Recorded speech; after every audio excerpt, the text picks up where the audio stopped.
title of tonight's message is Hark the Herald. Now, over the last few years, I brought messages to this youth group specifically for the Christmas season that basically delve into and unpack famous Christmas carols. And the reason I do that is because these are songs that everyone knows really, really well. And because of the familiarity of the tune, the familiarity of the words, and the emphasis on the season's traditions, we probably don't give the songs themselves all that much thought. For instance, and on a rather silly note, whoever notices that the song Sleigh Ride Together With You has nothing to do with Christmas? You guys know this song, right? It doesn't have anything to do with Christmas, not a thing. It's about a young in-love couple about 120 years ago. They go for a drive on a snowy day, just like some of you Twitter-pated kids might do in cars and trucks today. Only at the time, they didn't have cars and trucks like we do today. They had carriages in the summertime, and they had giant horse-drawn sleds in the wintertime.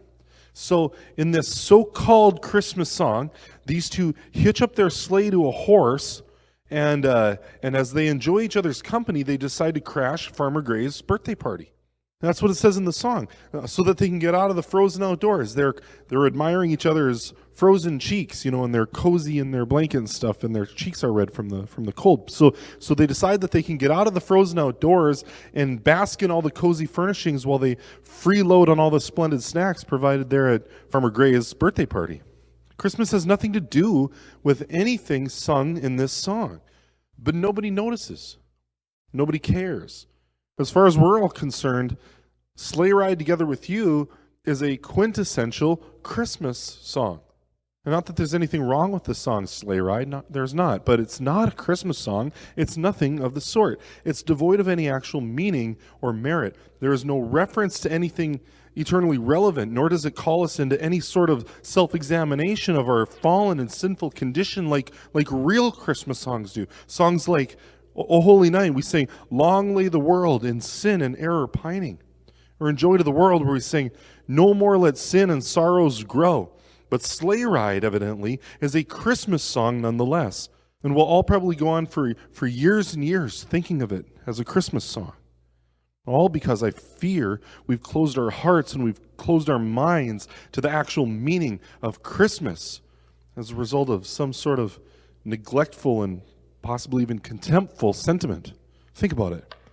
By taking fun and worthless frivolity and bestowing the title Christmas to it, we have not in no way elevated the worth of Santa or sleigh ride to some heavenly height, but rather, and tragically, we've taken and brought the infinitely worthy reality of God's kingdom come in flesh as it did in the newborn baby Jesus Christ, the King of the universe, the Messiah, born on Christmas Day. We've reduced that infinitely glorious meaning of Christmas to nothing. And this is my indictment based on Sleigh Ride, something I mentioned as a silly side note. Along more serious lines, we're just as oblivious to the meaning of Christmas in our hearts and our minds when it comes to actual hymns written for the church that we hear and that we sing every Christmas. Here's an example. Did you know that O Holy Night was written by an atheist?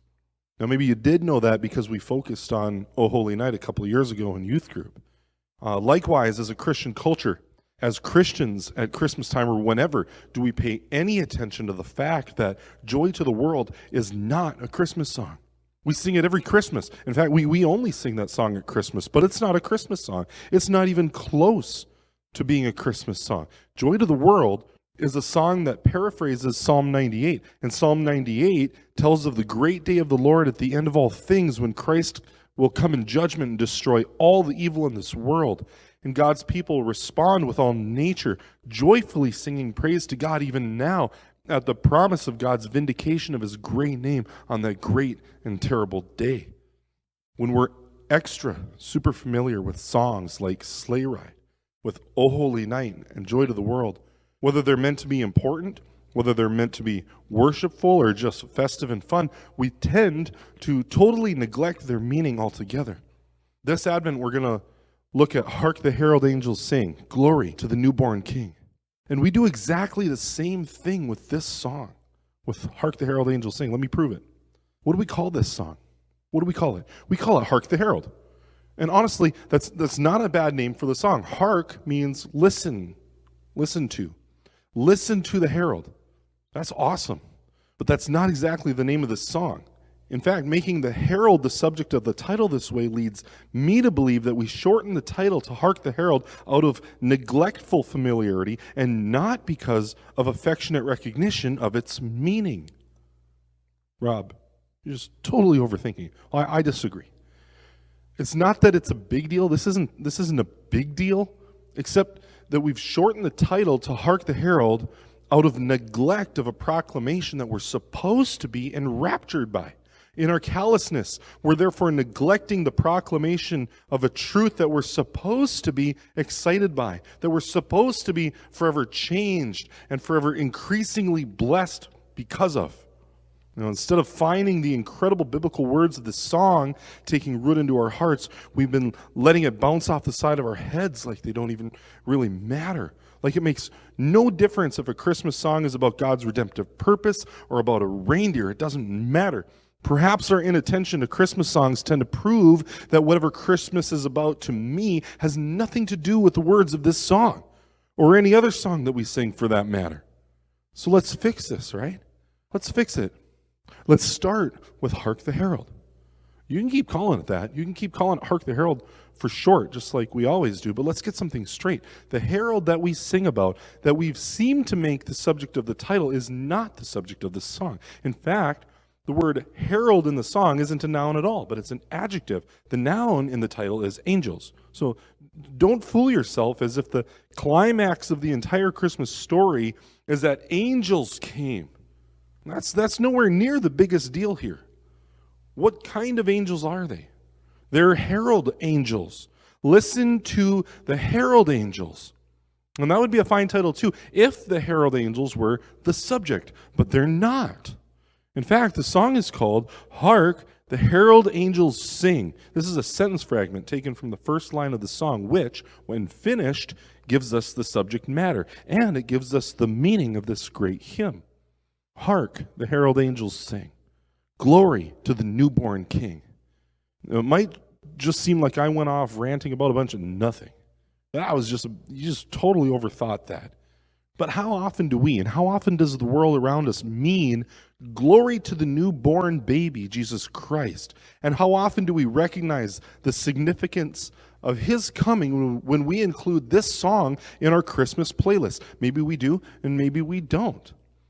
And I don't mean to be overly critical. All of this isn't anything so serious that we can't correct by careful consideration of who we are as sinners and what we're doing with this holiday season and why. It's just my observation of the culture around us and perhaps of us.